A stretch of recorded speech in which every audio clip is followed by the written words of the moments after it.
What's up, everybody? Alien X Gaming here. Coming up with another interview with one of my YouTubers or one of the YouTubers I watch, JL Warren.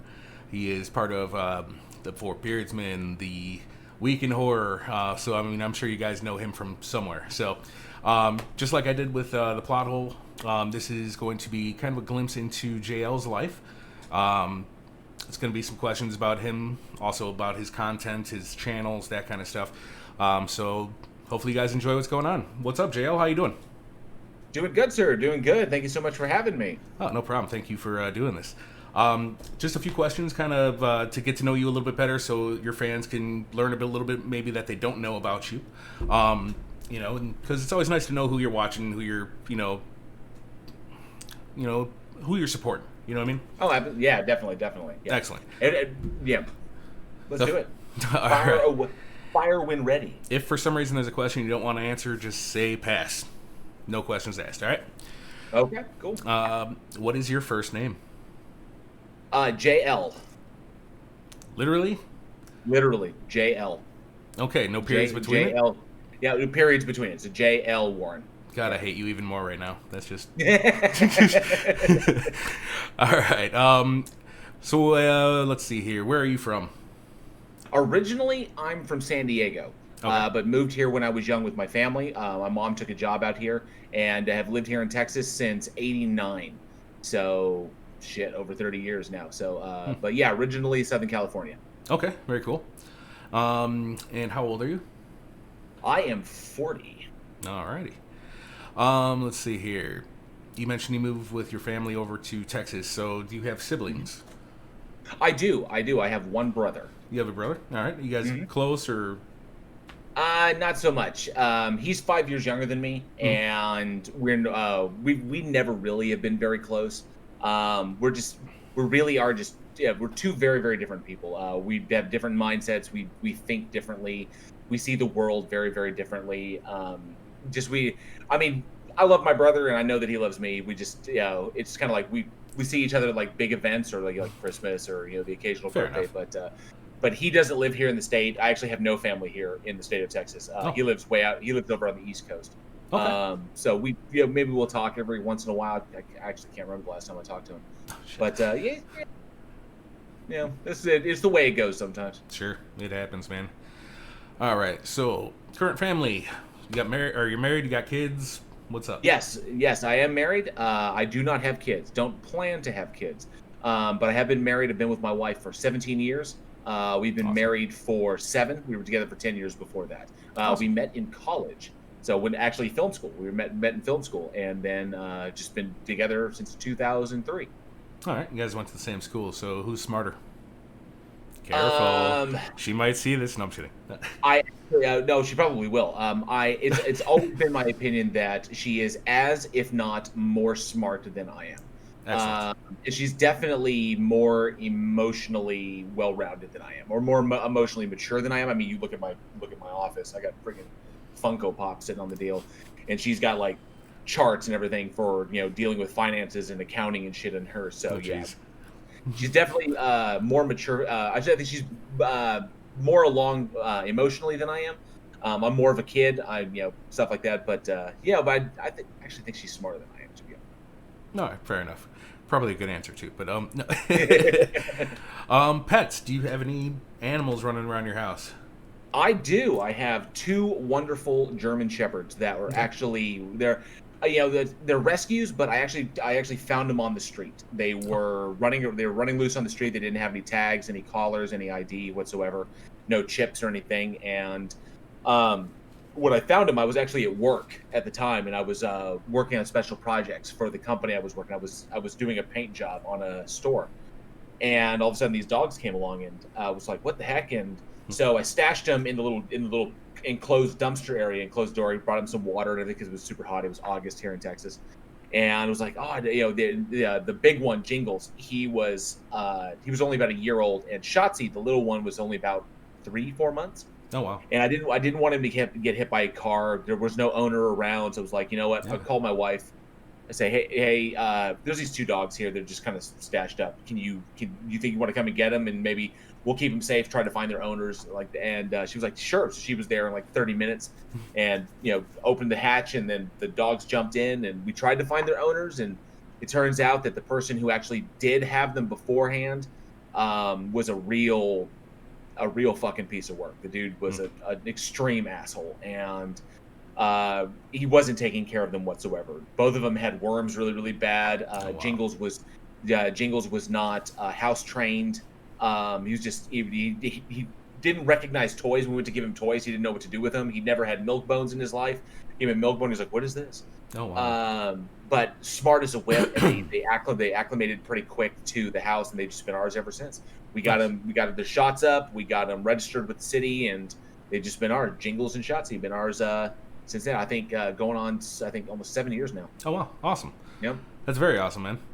They're awesome dogs. So I had a pit for a little bit that was a rescue. She was like out in Arizona, and she was used to breed. Okay, so because she was gosh, what is that? Brindle. She was a brindle blue nose pit.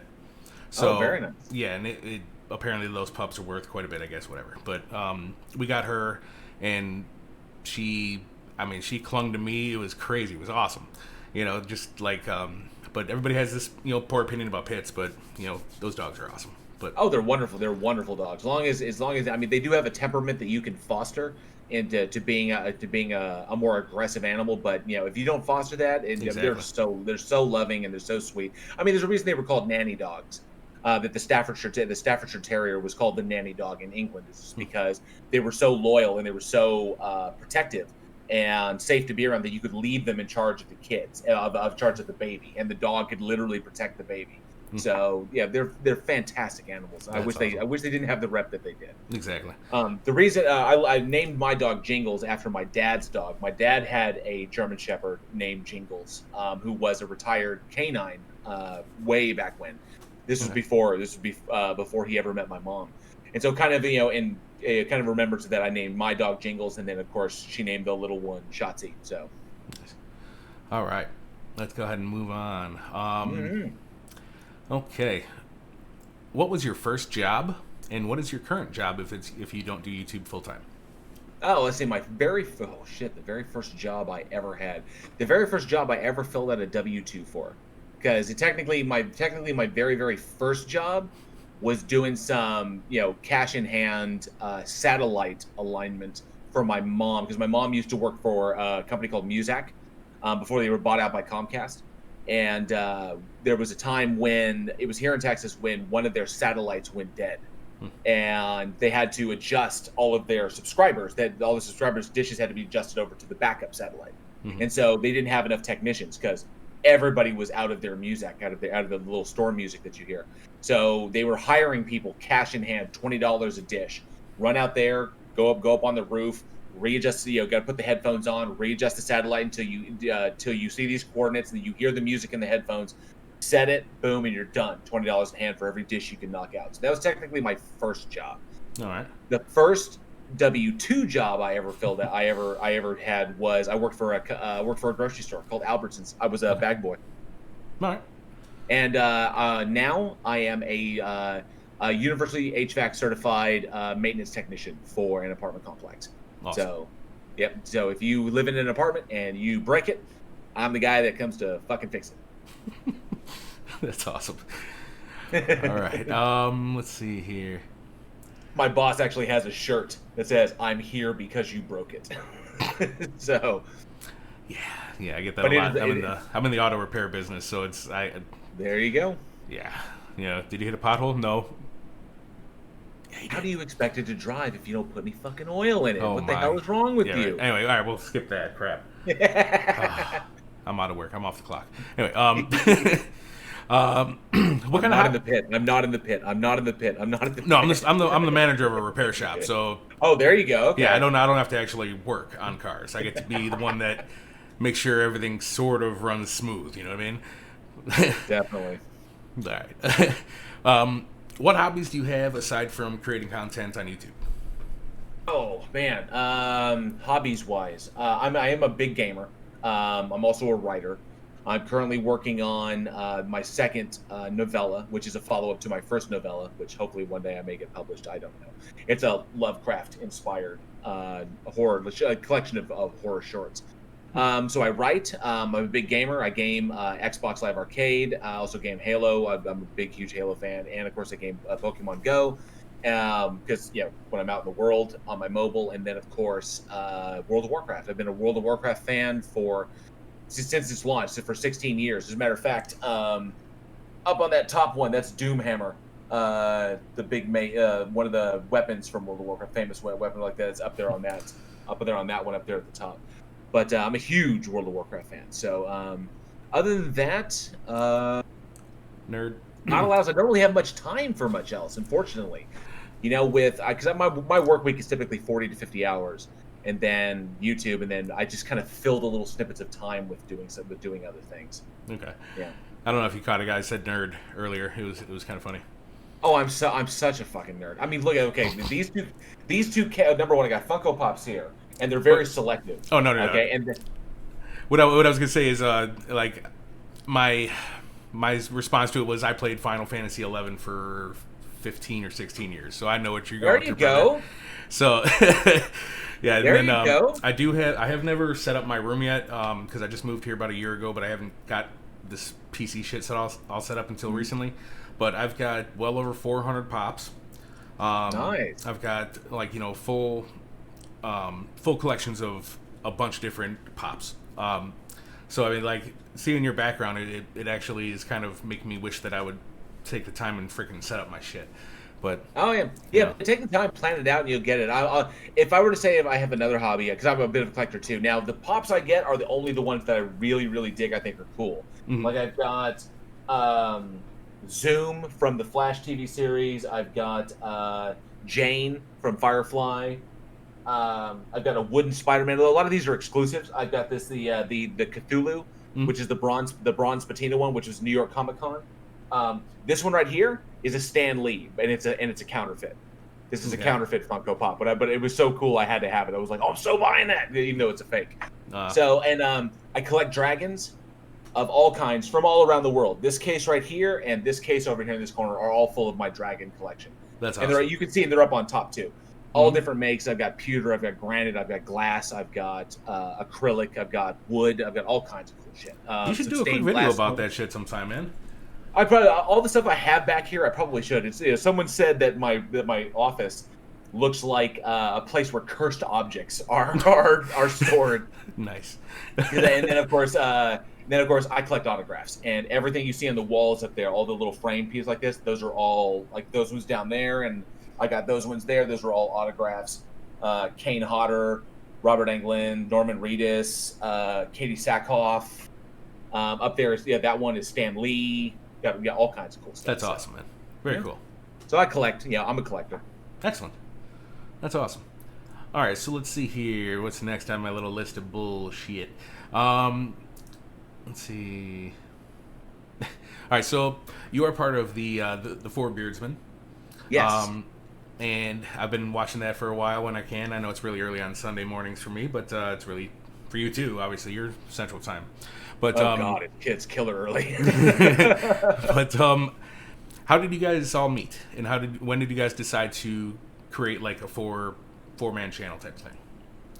I think if I'm remembering this correctly, and either Johnny, if I'm not, Johnny Irish or PhD Tony will correct me on this, but if I remember correctly, from my perspective, pretty much I met Team first, and then Team introduced me to Johnny O, and that's how I made an appearance on the Plot Hole, and I met Team in person because Team is here. Team lives here in Texas with me. Sure. And not with me, he doesn't live with you, but anyway, Team lives in Texas, and I met him at the Flat Earth International Conference that was up in Frisco. And we hung out a bit, and we chatted like that. And then I went out and saw him at his live debate with Nathan Thompson at I can't remember the name of the tattoo studio, but it's where he gets all his work done. So I've gotten to know Team quite well. He introduced me to Johnny O, and Johnny and I just kind of clicked and just hit it off. So it's been fantastic. I've worked on his stuff. He's worked on me. He did that little documentary, that little spoof Flat Earth thing. He did. I ran pretty much the production on that. I ran the camera on that. I did all the staging and did everything like that. So he gave me a chance to direct his little piece, which was cool. And so we met. So I've been working back and forth with Johnny, but, appeared on the plot hole a few times, and then somewhere in the middle, Irish Demon popped up and started doing these little videos.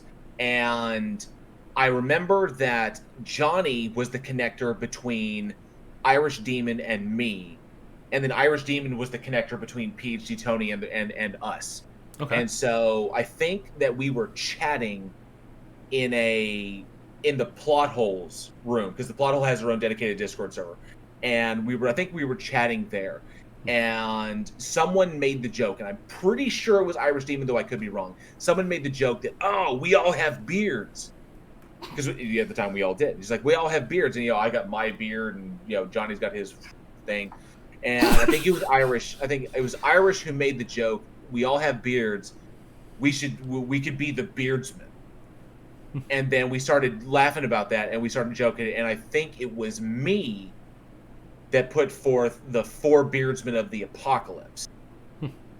And they all seemed to really, really like that. So we started going, and I think at this point now, I'm the only one who still uses of the Apocalypse, because I like that.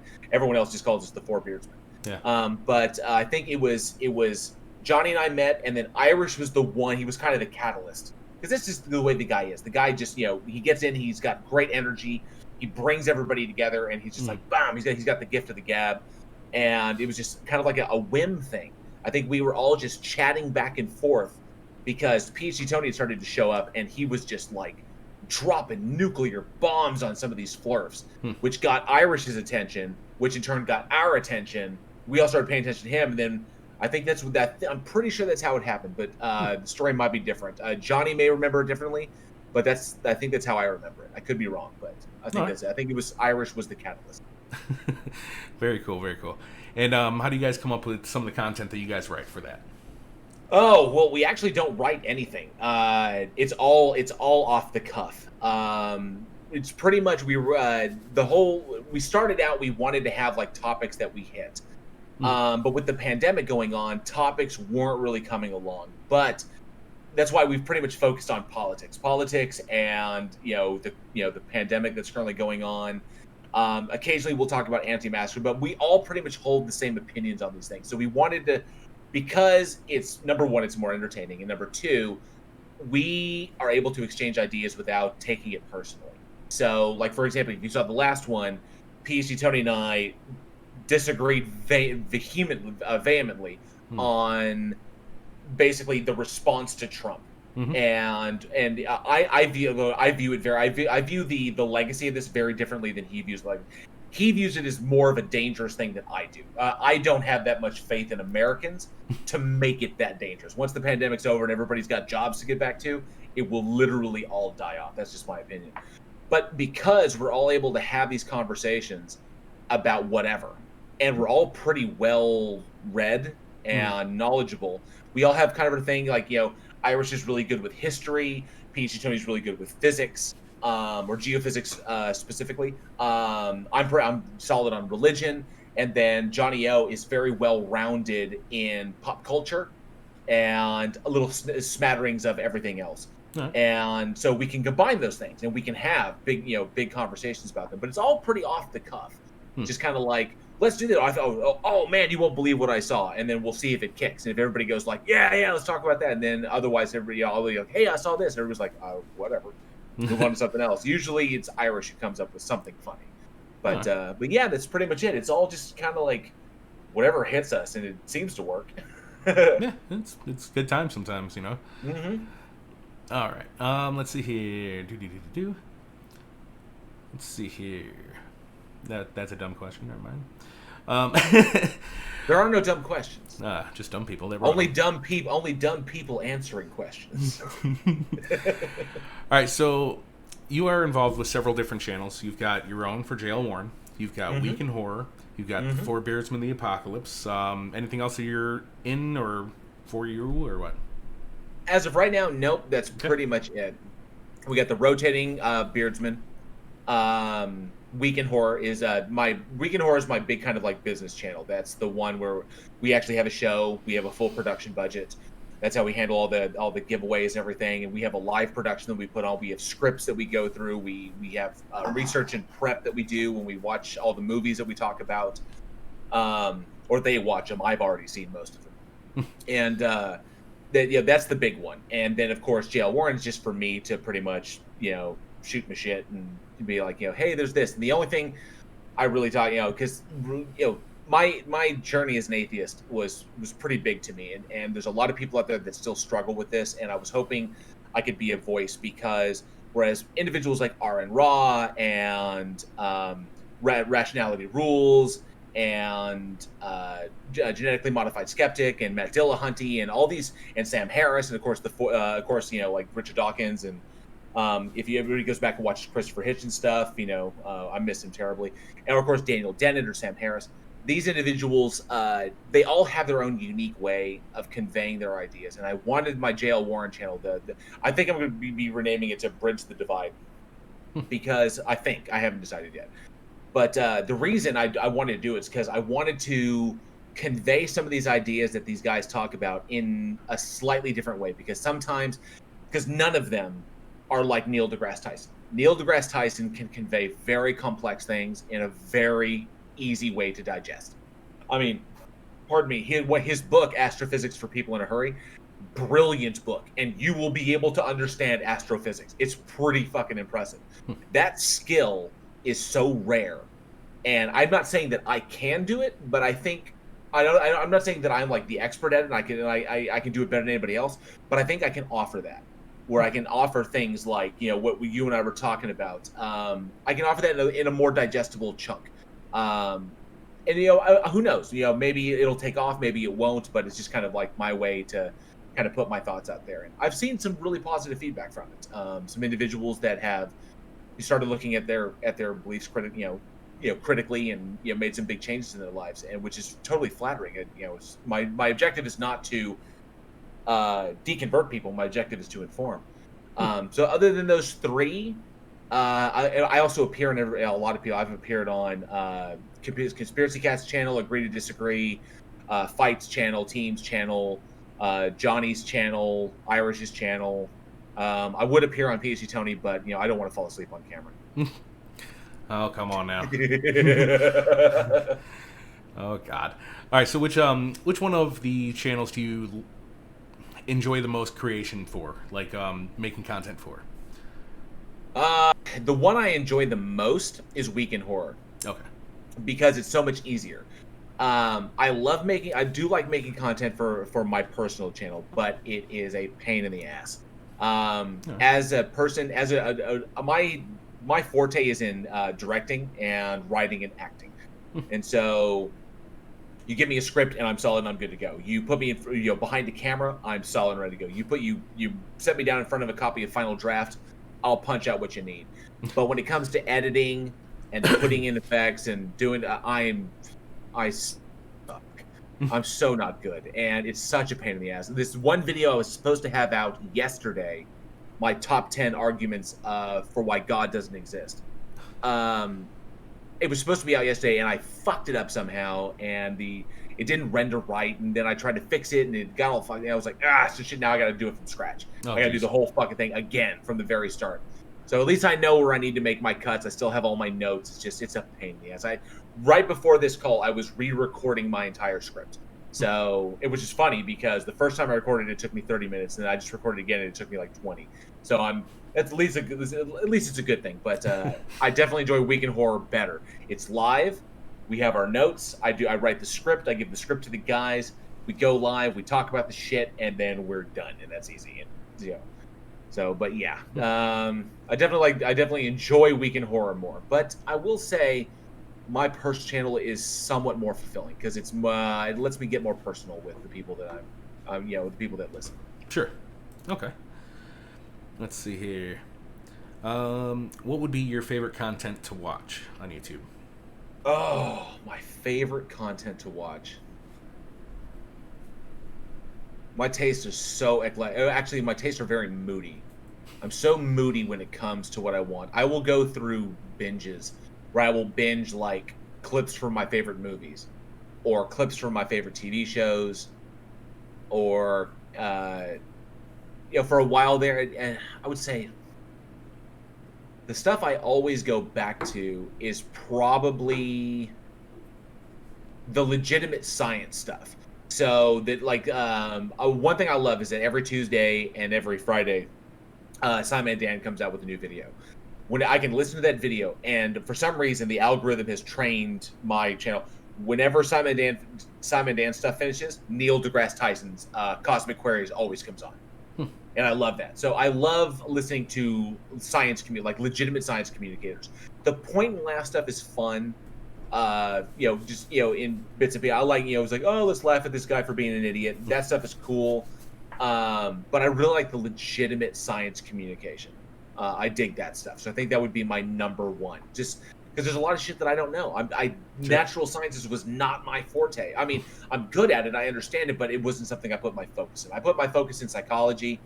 My education is in psychology, and stuff about the Earth, like what's the F equals F over ma or whatever the fuck that thing is. I don't even have it memorized. I don't care because I'm not worrying about gravity every fucking day. Right. I worry about other things. So, but I love it because Simon Dan, he communicates very well. Team communicates very well. Of course, I love Neil deGrasse Tyson, and of course, occasionally, if I'm in the mood, Christopher Hitchens. I can go through a Christopher Hitchens binge for like 3 days where I listen to nothing but his stuff. Just to keep the Rolodex of Hitch slaps fresh in my mind. All right. Awesome. Okay, so let's see here. I guess we got 2 more questions. So this one is probably going to be a hard question for you, so I apologize. But what is your favorite horror movie? Oh, that's easy. The Thing. Okay, fair enough then. That was fucking easy. All right. Yeah. My number one horror film is The Thing. For a number of reasons. One, John Carpenter is a brilliant fucking director who deserves way more credit from all of Hollywood than he gets. He's regarded as a horror legend. He should be regarded as one of the greatest directors ever. There are little things. The problem is with horror films, they don't often get the scrutiny that other films like. You will. The Academy or whoever they are critics, they just don't scrutinize horror films like they would do a Steven Spielberg film, which is a shame. But you should, like, for example, in the Weekend Horror Discord, we stream horror movies often. I think the next one we're going to stream is probably going to be Piranha. But we were watching Christine the other day, and it was one of my favorite movies. I fucking love it. It's Stephen King and John Carpenter. Come on, you can't go wrong. All right. And I realized I watch him so many times because I always pick up on something new. And I realized there was this awesome scene where Arnie is looking at the car and it's all trashed, and he's like, "Oh, the car's trashed." And then the camera's following him along, and the camera follows along. He has a few lines. Then you hear the weird noise, like the metal clinking, and then the camera swings back around, and boom, the engine is in pristine condition. And I was like, holy shit, that's all one take. That was done in one take. There was no cut in that. And I was like, holy shit. He's brilliant. And The Thing is I think is his best film ever. He's got some great ones. Christine was great. Big Trouble in Little China.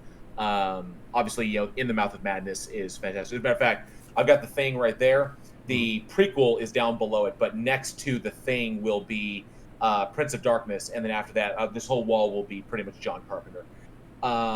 But I love his work, and I kind of modeled some of my directorial style after him. He's heavily inspired by Edgar Allan Poe, by H.P. Lovecraft.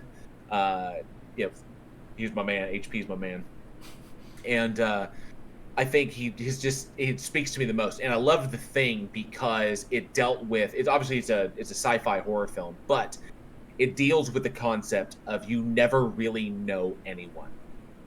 And that's what was scary. And what made the film even scarier was not the alien shit, was because at the time that it came out in 1981. Obviously E.T. was dominating. It was like E.T. phone home, and it just killed me. Happy fun alien versus The Thing, and not to mention at the time the AIDS pandemic was pretty much getting traction, and it was, at the time they were still calling it GRID. But it was scary because it was out there. People who has it. It's you don't know if somebody has AIDS or somebody has this sickness or like that. And it was really scary. It was a scary fucking time. There some cities were burning bodies in the streets. It was really, really messed up. And this movie about this movie about a monster that hides inside people and then bursts out at the least expected time and it takes over your body and absorbs you, and then nobody can tell that was a little much. It was way too much, which is why everyone hated the movie when it came out. It was critically just annihilated. Roger Ebert gave it like 1 star. He gave it 1 star because he thought it was garbage, and everyone hated it. And now it's considered one of the greatest sci-fi horror films ever made. It's aged well. The effects are fantastic. Rob Botton's special effects were outstanding. The acting is fantastic. It holds up, and that's my number 1. That's a big one right there. Awesome, very, very awesome.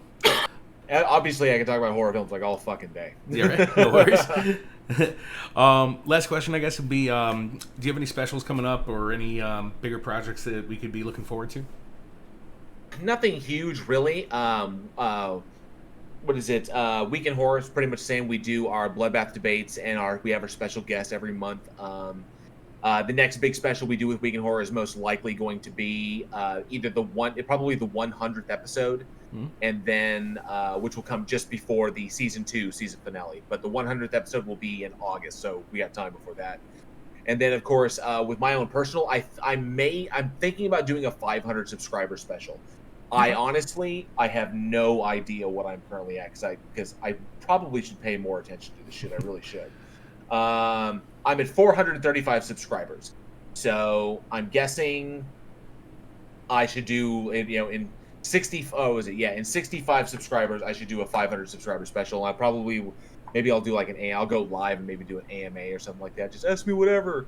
Because I'm sure there's stuff, if people want to talk about my journey, the journey of my sexuality, or the journey of my atheism, or whatever, how does something in the background of my room, I don't fucking know. So I may do that. I doubt anybody will turn up. We'll see, man. I will say this. Irish and I have something in the works, which I think might be pretty cool. I know he's dealing with his travel channel, or it's not really travel channel. He's dealing with his traveling idea, like the Traveling Irishman. I know he's dealing with that right now and trying to get that set up. But we may have something where we do something live together, where we engage with theists, either via call-in or in the chat, or we'll bring them on and talk to them. We may have something that's very preliminary, very early in development. So we may be doing something like that, which I think might be pretty cool. Possibly, we don't know yet, but that's the thing that could come up. If we get the subscribers and we get the ability to do this, then fuck yeah, you will see it. Obviously, the more subscribers we have, the more we're able to monetize our channels, the more we can rake in, the more time we can spend actually doing this and make it our jobs, and then you can see content all the fucking time. Imagine seeing this face like all the time. I don't know, man. I can't afford that many screens. No, I'm just kidding. No. No, but all right, man. I really appreciate the time tonight, JL, and I'm gonna have links to your channels down below. Great. I appreciate you, taking the time and giving us the answers, that I came up with here. But I'm sure there's a bunch of questions people probably want to ask you. But other than that, I'm pretty much an open book. I know that there's some individuals out there that they're either camera shy or they don't want people to see their face. They don't want to put it out there. But I'm pretty much an open book. If anybody wants to come find me, they can come find me. I don't give a damn. But I figure it's the best way to be as honest and transparent with people. I mean, hell, I'm telling people why I'm in essence, I'm creating a channel where I'm telling people that they shouldn't believe what they currently believe, and here are the reasons why. If I hid my face, if I blocked my name, if I used a pseudonym or something, or tried to hide myself in any way, when you're talking about people's beliefs, I feel it's best to be as transparent as humanly possible. And so here I am. You're in my office. Here's my face. Here's my fucking beard. My name is JL. You have my email address. Hit me up anytime. I really don't. I don't mind at all, because that's how we're going to, to segue it into, that's how we're going to bridge the divide, is open communication, honesty, and transparency. People can do what they want with their own channels. It's just that's how I felt about mine. And I wanted to be open. I wanted to be honest. I wanted to be transparent. People hate me, they hate me. If they like me, they like me, whatever. we got to have this open conversation. And I figure I'll take the first step forward. Here I am. There you go. That's awesome. All right, cool. Well, thanks again. I hope you guys at home or whatever watching, hope you guys enjoyed it. I do have a bunch more YouTubers scheduled to do some recordings with, so stay tuned. If you like it, like and subscribe. Hopefully be mirrored on the interviewee's site. So I appreciate you guys watching. Have a great night, guys. See you later.